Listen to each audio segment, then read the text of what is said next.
Good morning, welcome to 5th generation na Bishop. Testing tayo ng unit ni Sir Janualdo Araha ng saan ba to si Sir? Batangas. Kay Sir Janualdo Araha ng Batangas. Okay, this is the ENC Glock 17 Gen 5 Airsoft pistol. May libre na siyang gas, green gas, standard power, pop dyno, at may libre na rin 0.23 grams na 4,000 shots airsoft BBs. Okay, airsoft BBs po ang tawag dyan. Okay, at may libre na rin siyang silicone oil. Ito po yung owner's manual.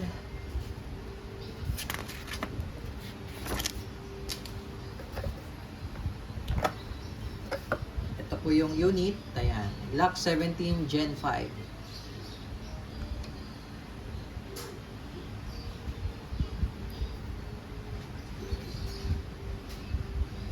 Ayan, so ito sir, sticker lang yan sir, nare-remove yan. Full markings. Airsoft pistol. So pwede nyo pong lagyan ito ng red dot optic. So ito sir, meron tayong available na RMR red dot optic. So pwede mo siyang ilagay sa unit mo. Ayan. Pang Glock talaga siya sir. Okay, so this is the magazine, 24 rounder capacity. So ipitan na natin yung magazine mo sir. Lagyan na rin natin ng oil.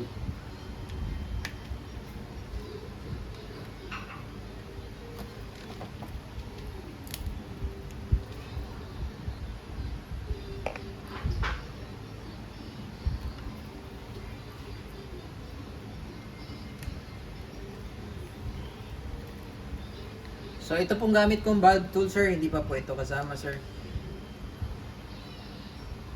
Meron din tayong available nito.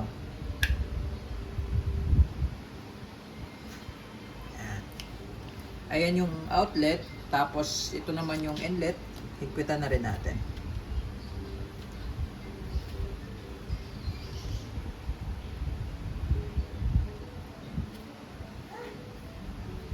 Pati yung screw pala, higpitan na rin natin.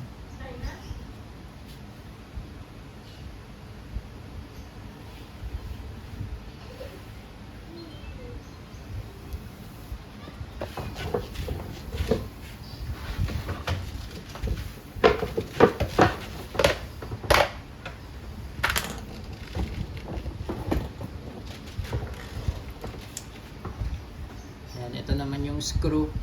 Yan lang yung mga hinihigpitan sir. Lumuluwag kasi yan. Katagalan lumuluwag yan. Dahil sa blowback. Ito yung mag base. Pagbabalik po ng mag base, baba mo lang yung spring.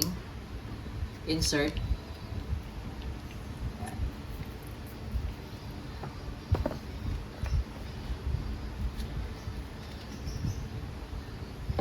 Okay, now sir, kung gusto mong baklasin naman itong slide ng Glock, kailangan walang magazine, remove magazine sir. Tapos kasa mo lang. Yan. Once nakasa mo na, itong disassembly latch, magkabilaan po yan. Ito po. Yung part na yan sir, ibababa nyo lang. Sabay. Yan. Ibababa sabay. Then, nababaklas po yan. So ito yung recoil spring assembly. Ito yung hop up assembly. Barrel, inner barrel, loading nozzle. So ito yung screw. Yan yung screw para sa iron sight. Ito nare-remove kasi ito para dun sa red dot optic. Pag gusto nyo lagyan ng red dot optic. So ito pala, lagyan natin din ng oil. Nilalagyan din po ng oil itong mga railing sir. Ito kasi yung dinadaanan ng bakal. Ayan, habang gumagalaw yung slide, pabalik-balik yan. Ito yun, dito yan dumadaan. So, kailangan smooth to, kailangan lubricated ito. No? Para maiwasan natin yung friction at yung pagkapudpud ng mga bakal. Kasi hindi naman real steel ang airsoft eh. Hindi siya matigas na bakal. Ayan. Yan yung nilalagyan sir ng oil. So, kapag napansin yung tuyo, lagyan nyo ng oil. Kailangan kasi ng oil yan eh. Parang sa makina. So, kailangan may oil. Ayan. So, pagbabalik naman, ito, ipasok nyo lang siya dito. Make sure na hindi nakausli ito. No? Ito.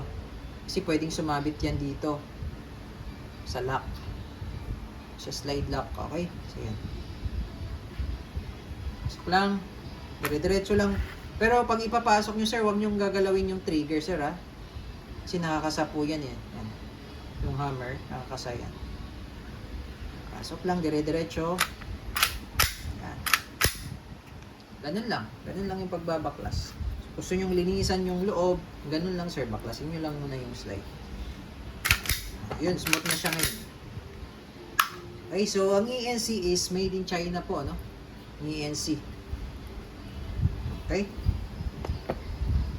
So, ito pala, pwede nyo ring lagyan ng flashlight, accessories, flashlight. Bukod sa red dot, pwedeng flashlight din.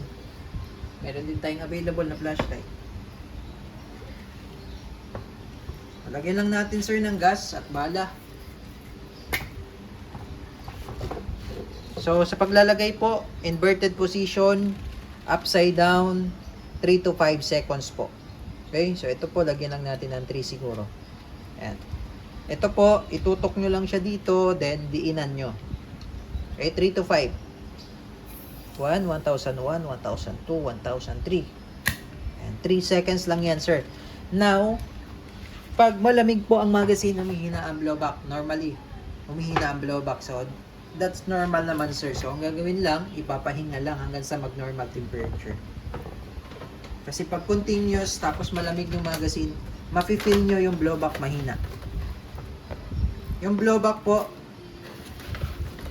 yun po yung capacity ng recoil.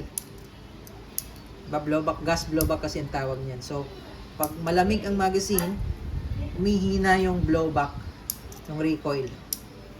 So, ito sir, 24 ang laman nito, pero we recommend na half lang. Ay, 10 or 12. Para yung spring niya, hindi compress. Pag lagi kasing compress yan, nakababad, tagalan lumalambot. So, pag malambot ang spring, di maganda sa magazine natin. Pwede magpalit ka na ng spring nun. Okay? So, ayan. Glock 17 Gen 5. Kasi si Gen 5 kasi, ambidextrous. Ito po yung slide. Slide stop, slide release. Ang Gen 5, magkabilaan na po yan. Ang Gen 3, Gen 4, dito lang sa side na to. Okay?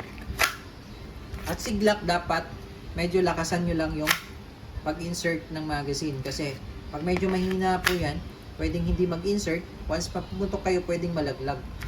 Kasi bawal po kasi malaglag ang magazine. Pwedeng magkaroon ng leak po yan. Okay, so, medyo lakasan lang. Ayan. Okay, so testing tayo, sir. Okay, testing, sir. ENC Glock 17 Gen 5.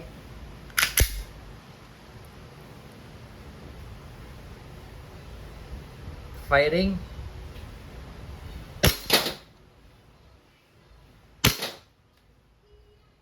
Okay, so ubusin natin yung bala sir na nilagay ko hanggang sa mag-open slide, yung mag-lock siya, no?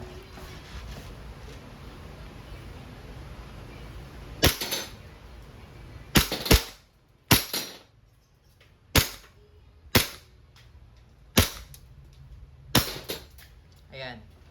So, nag-open slide na yan, sir. Ibig sabihin, wala nang bala yan, sir.